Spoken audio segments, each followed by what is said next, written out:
Welcome back to The Legend of Zelda Wind Waker. Last time, we got a little head start on the Triforce hunt, grabbing a couple of charts and one of the Triforce shards. And this time, we're going to be heading through the last temple in the game, the Wind Temple. I said it right this time, I'm not mistaking it for Earth. Last time we also got a couple of Tingle statues, so I'll be making sure to get the final one in this dungeon. I really like this dungeon. I think it's very much an actual dungeon. Like, it's less that linear series of challenges. It's more like, I guess, the Water Temple in Ocarina of Time. In that once you get to a certain point, you might want to revisit some older rooms and see what you can do in them, which I kind of like. It makes it more labyrinthine, whatever the word is. In this temple, we get to take control of Makar. And his action is not as action-packed, I guess, as Medley's. Rather than reflecting light and needing that to do, like, actual puzzles, we just make some trees, which effectively are switches that you need Makar to push. Oh my god, you cannot get on this switch. They don't really have much use, at least right now, other than allowing us to get treasure chests or opening doors a bit later on. I don't think we've encountered these before. Basically just throw on your iron boots, they'll compress. Once you take your iron boots off, they'll shoot you up into the air. There's going to be a lot of using the Deku Leaf in this dungeon. It's kind of like a second coming of the whatchamacallit, the Forbidden Woods. Kind of like how in Ocarina of Time, I guess the Forest Temple was the second Deku Tree, and the Fire Temple was the second Dodongo's Cavern. Kind of that deal. There are a lot of treasure chests strewn about that you can grab once you are actually later on in the dungeon, but I know what's in those treasure chests. A lot of treasure charts, and I do not want to grab many of those. Okay. For example, one of them is way up there, but you need the dungeon item to get up there. What's the dungeon item? You could probably guess just by looking at that thing. Oh my god, I couldn't see Makar for a second there. Alright, let's get him to make a bunch of trees for us. And here is, oh my god, he does not walk up these stairs very quickly. He still can fly like Medley though. And I think, well, I don't know if you can fly for longer or for less than Medley. I don't think there's any difference. And in this room is the Tingle statue. Pretty early on within the dungeon, though I do not like falling down here because there's some enemies that I really do not want to deal with. The guys. I am fumbling my words up a bunch today. These guys take your magic. And I don't like that. I need my magic, especially if I want to use elemental arrows and the Deku Leaf. It's kind of a necessity. And here we are, the final Tingle statue, with him doing his Kulu Limpa pose. Don't touch me. Are they sapping my magic? I can't tell. Looks like they weren't able to, I think. Maybe, I don't know. Now, Makar, I need you to do a little bit of platforming for me. And basically just, in order to open the way forward, you need to plant a bunch of trees. Actually, I think you don't need to plant all the trees, you just have to do this last one in order to make a way forward. So let's do this. And here comes the twist of the dungeon. They make you think that you're gonna be using Makar in tandem with yourself for a bunch of it, but then they take Makar away, and gosh, that noise is kind of scary. The noise that these hands make. Yeah, Makar is gonna be imprisoned for the first half or so of this dungeon. It's a nice little subversion of your expectations, I guess. Because we spent the whole last dungeon swapping between Link and Medley. And those, you know, those were actual puzzles that we were doing with them, reflecting light in specific ways to where, you know, it would make a path and go to the correct place. But with Makar, it's not really puzzles, so I'm kind of glad that they made it so that you're not using Makar for a bit.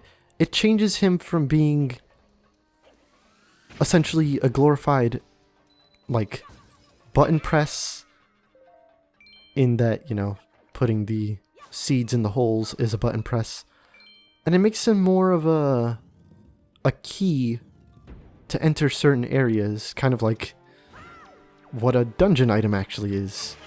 So I think that's pretty cool, pretty interesting. There are also these breakable floors, and if you use your iron boots on them, they do what oh, okay. Alright.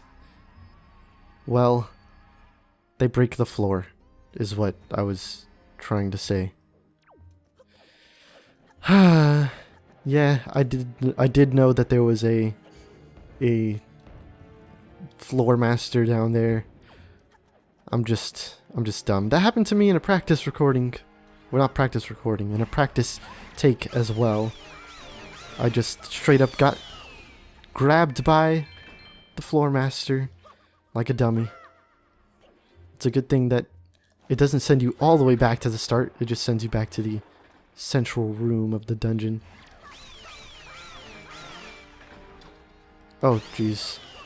I'm getting flashbacks when I clanged my sword against the wall. I know that's a weird thing to flash back about, but also in the recording, not the recording, the practice, that Stalfos at the beginning, I tried fighting it, and not using my bomb method, and my sword clanged against the wall a ton of times, and it made the Stalfos reform. And that's the most annoying thing ever, because I know I can make that fight take less time, but the wall.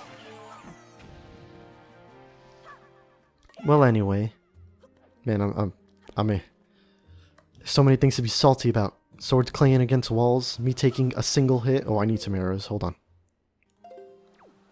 Because there are wizrobes somewhere around here. I know they're there. I think they appear after I step on the switch. Oh, I heard it! And they make the same... I think they make the same noise as in, like, A Link to the Past or something like that. Luckily, a fire arrow is able to take them down instantly. There are going to be stronger variants of wizrobes later on, though, so fire arrows aren't going to be that useful. They'll still take them down in less hits, but it takes more than one. And again, that's canceling out my... Well, not canceling out my progress. I'm still making progress. It just takes a little while longer. And I am not feeling very patient today. I think I could get this dungeon done in one part if I'm good enough with my playing, I suppose. Cause like I know what I want to get and what I don't want to get pretty much. Like what chests I want to open, what I want to show off. This is all fresh in my head. So I'm kind of like, when that doesn't happen, I get a little more agitated than I probably should. Get out of here. Ice arrows also work, but they're going to be frozen for a little bit if you do shoot them with an ice arrow. So it's kind of better to just use fire arrows. I need more magic, please. I need to not deal with P-hats, please. This is like the last game where P-hats actually pose some sort of threat, and it's like the least threat they've ever posed in a game. Because come the next game, they're kind of just platforming. That sounds kind of weird in a Zelda game, that an enemy would become platforming, considering that this game's all about that auto jump. But it is what they become. Alright, now we've essentially opened up the rest of the dungeon, making this even more reminiscent of the water temple, in that there's a bunch of levels to it that you need to navigate. But rather than navigating them with water, we get to do it with wind. The thing that you break, I don't know what I'm trying to say here. Well, I do know what I'm trying to say. I don't know what word I'm trying to use. The cracked floor that you break determines what happens in this area. Because I broke the second one, nothing happened. No enemies appeared. Those guys didn't come to life or anything like that. Nothing happened. Most of the other ones, actually I think all of the other ones, cause enemies to appear, or those guys to activate. I think it's green shoes, red shoes, and floor masters that appear. And if you destroy all of them and defeat all of the enemies, actually no, it's just destroy all of them, a treasure chest will appear on the other side there, and inside of it is a treasure chart, which I don't need. So with this key, let us move on. I think we're pretty close to... Yep, this is the mini-boss. And it's quite a different mini-boss, too. It's not a straight-up fight with a single enemy. I guess the mini-boss fight in the Earth Temple was multiple enemies. It was the... like 3 Stalfos. But this is different, and this is cool. You get multiple Wizrobes.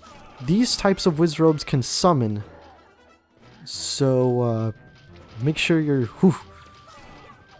on your toes to make sure that no Keys get summoned, no other Dark Nuts appear. I don't think you can actually kill the main one unless you destroy all the enemies around, so once you kill the first Wizrobe it summons, try going for the Dark Nut. Oh, it appeared somewhere. Oh, never mind. I killed it. Okay. Go for the Wizrobes first, and then the Dark Nut. Oh, why didn't I? Okay, alright. That was a little weird. The A button prompt appeared at weird places, and I could have sworn I pressed A a couple times when it told me to, and it didn't work. But whatever. We're already at what I guess is the halfway point. Well, yeah, I'd say this is the halfway point. And we have our dungeon item, which is... you probably already guessed. It's the hook shot. And it's such a great item. Everybody loves the hook shot.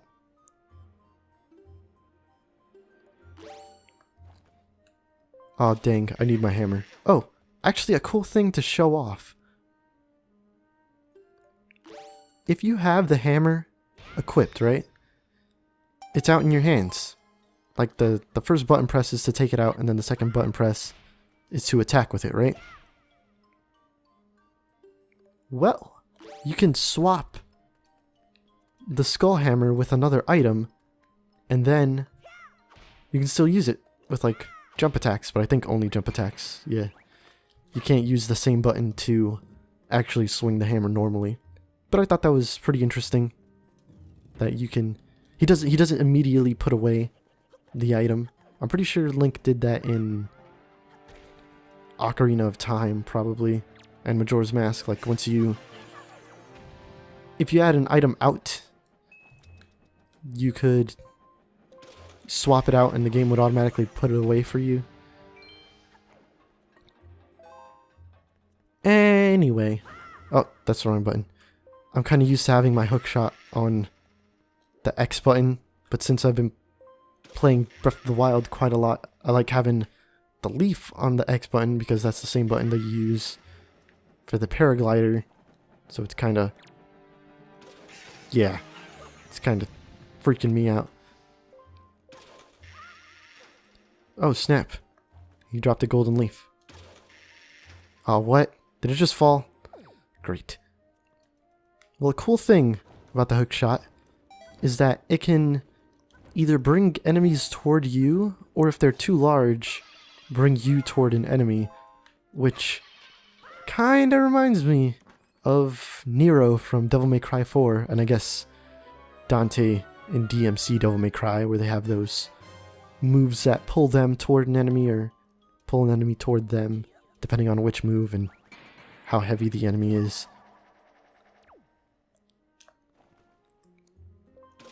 Kind of an odd thing to reminisce about when playing a Zelda game.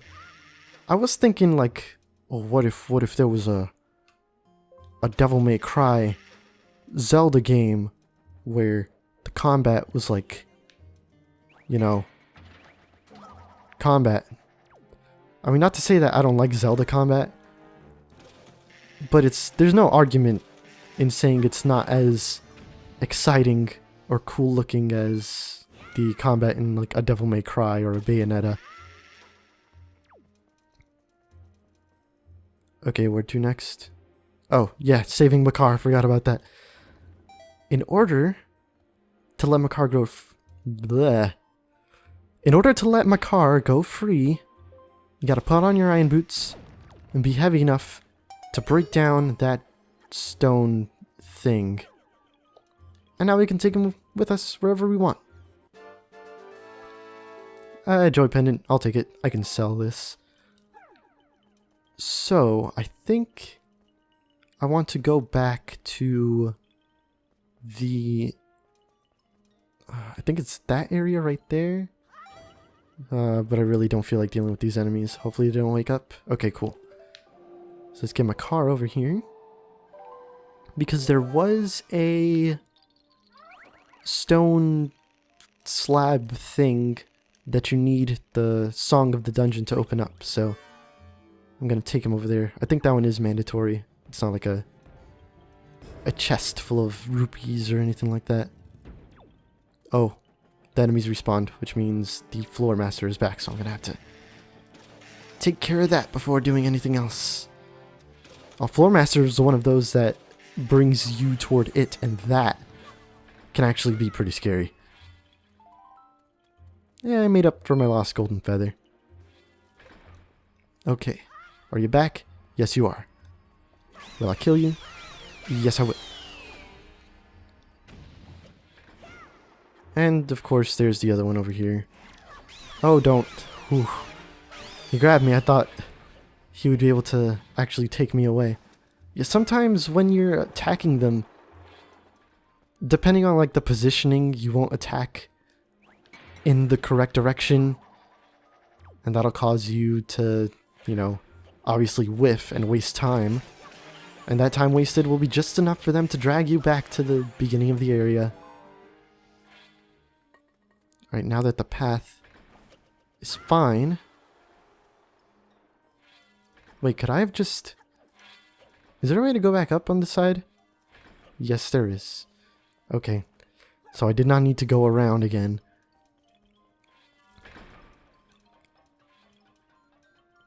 Either way, let's put Makar down, play him a little song, and get this door open. I think this is another, like, boss-ish kind of room. Well, one that has a horde battle, like a bunch of enemies in it.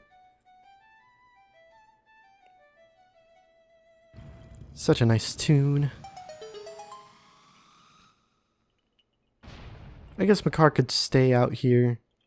He's gonna, like, reappear at the beginning of the room anyway. Well, you know what? I'll take him with me. Oh, this is not the room I thought it was.